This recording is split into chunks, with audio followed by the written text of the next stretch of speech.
இப்போ methane ethane ஒப்பந்தம் யார் போட்டது? ஸ்டாலின் முன்னிலையில் தானே போட்டாங்க.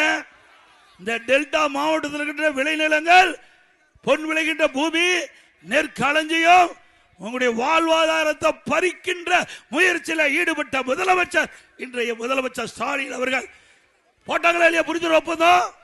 திரு ஸ்டாலின் அவர்கள் துணை முதலமைச்சர் இருக்கும்போது தான் மீத்தேன் ஈத்தேன் திட்டத்திற்கு புரிந்துணர்வு ஒப்பந்தம் போட்ட முதலமைச்சர் இன்றைக்கு முதலமைச்சர். உங்களுடைய நிலகரத்தை, உங்களுடைய விளைநிலத்தை அபகரிக்க முயற்சி செய்து முதலமைச்சர் இன்றைய முதலமைச்சர்.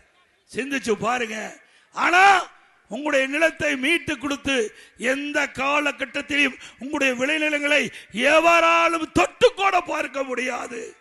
பாதுகாக்கப்பட்ட வேளாண் மண்டலத்தை கொடுத்தோம். உங்களுடைய நிலத்தை ஒரு சென்ட் நிலம் கூட உங்ககிட்ட பறிக்க முடியாது.